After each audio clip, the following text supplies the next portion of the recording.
Friends and welcome to my channel Vishal Kumar ji के। तो विशाल कुमार जी के जिसमें एक बार आपका फिर से स्वागत है।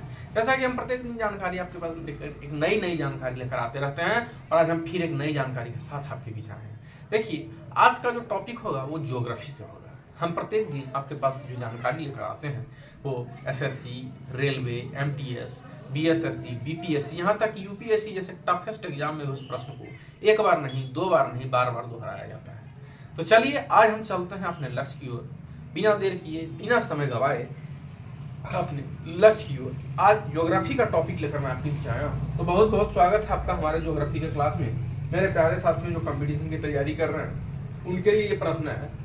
तो चलिए, पहला प्रश्न कि प्राचीन काल में भारतीय उपमहाद्वीप भारतवर्ष कहा जाता है। लेकिन भारतवर्ष, जिससे भारत है तो भारतवर्ष, आर्यावर्त, ये जब कहा जाने लगा तो किस कारण से कहा गया? तो देखिए, आज का टॉपिक में है कि प्राचीन काल में भारतीय उपमहाद्वीप को भारतवर्ष कहा जाता था।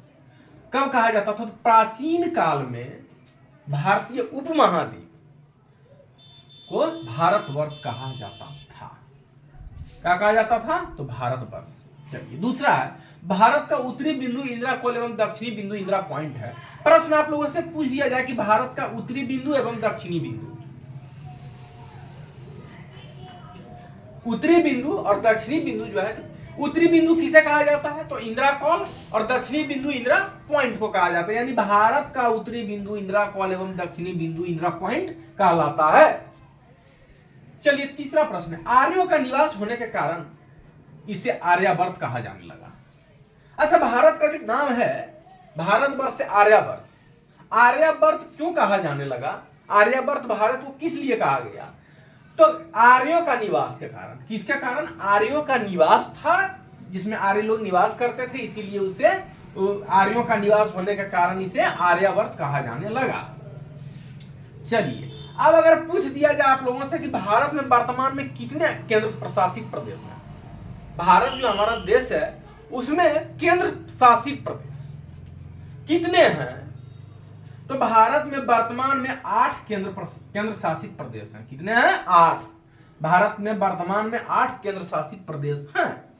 चलिए, अब हो गया चौथा, भूटान के साथ सबसे लंबी सीमा। भूटान के साथ सबसे लंबी सीमा असम राज्य की।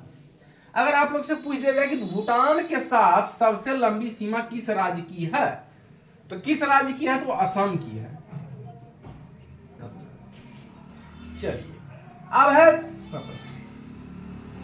म्यांमार के साथ सबसे लंबी सीमा अरुणाचल प्रदेश की। म्यांमार के साथ सबसे लंबी सीमा किस राज्य की है?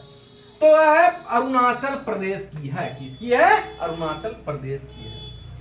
चलिए, सातवां में क्षेत्रफल की दृष्टि से भारत का विश्व में कैमा स्थान है? तो क्षेत्रफल की दृष्टि से भारत का विश्व में 7वां स्थान है। कितना स्थान है? 7वां। 8वां है कि इंडिया शब्द की उत्पत्ति से मानी जाती है। यह प्रश्न है। तो इंडिया शब्द की उत्पत्ति यूनानी शब्द इंडिगोई से मानी जाती है। किससे मानी जाती है? यूनानी शब्द इंडिगोई से। 9वां प्रश्न है कि हिंद या हिंदुस्तान कहा भारत को किसके भाषा? तो यहां होगा अरबी या फारसी लेखकों ने, अरबी या फारसी लेखकों ने इसे हिंद या हिंदुस्तान कहा। किसने कहा? अरबी और फारसी ने। 10वां और अंतिम प्रश्न है कि लद्दाख 3 देशों से अपना सीमा बनाता है। कितने देशों से अपना सीमा बनाता है लद्दाख? तो लद्दाख 3 देशों से अपना सीमा बनाता है। पहला है नेपाल, दूसरा है भूटान, तीसरा है चीन।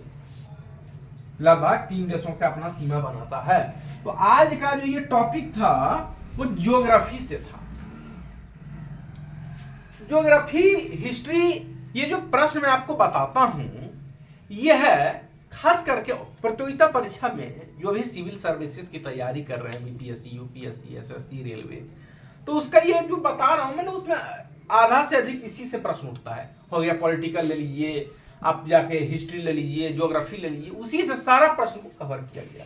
तो ये जो मैं बताया, एक खास करके जो भी स्टूडेंट्स कंपटीशन की तैयारी कर रहे हैं, हमारे चैनल को देखें, लाइक करें, सब्सक्राइब करें, अपने मित्रों को शेयर करें। हम प्रत्येक दिन आपके पास नई नई जानकारी लेकर आते रहेंगे। तो आज हमारे इस वीडियो में इतना ही, फिर मैं मिलूंगा कल एक नई जानकारी के साथ। एंड वो students will be prepare competition exam like SSC, railway, MTS, BPSC, BSSC and most of the UPSC, like, subscribe videos, and that's all. I meet you next day, new information. Of this video, and of the slides. Thank you.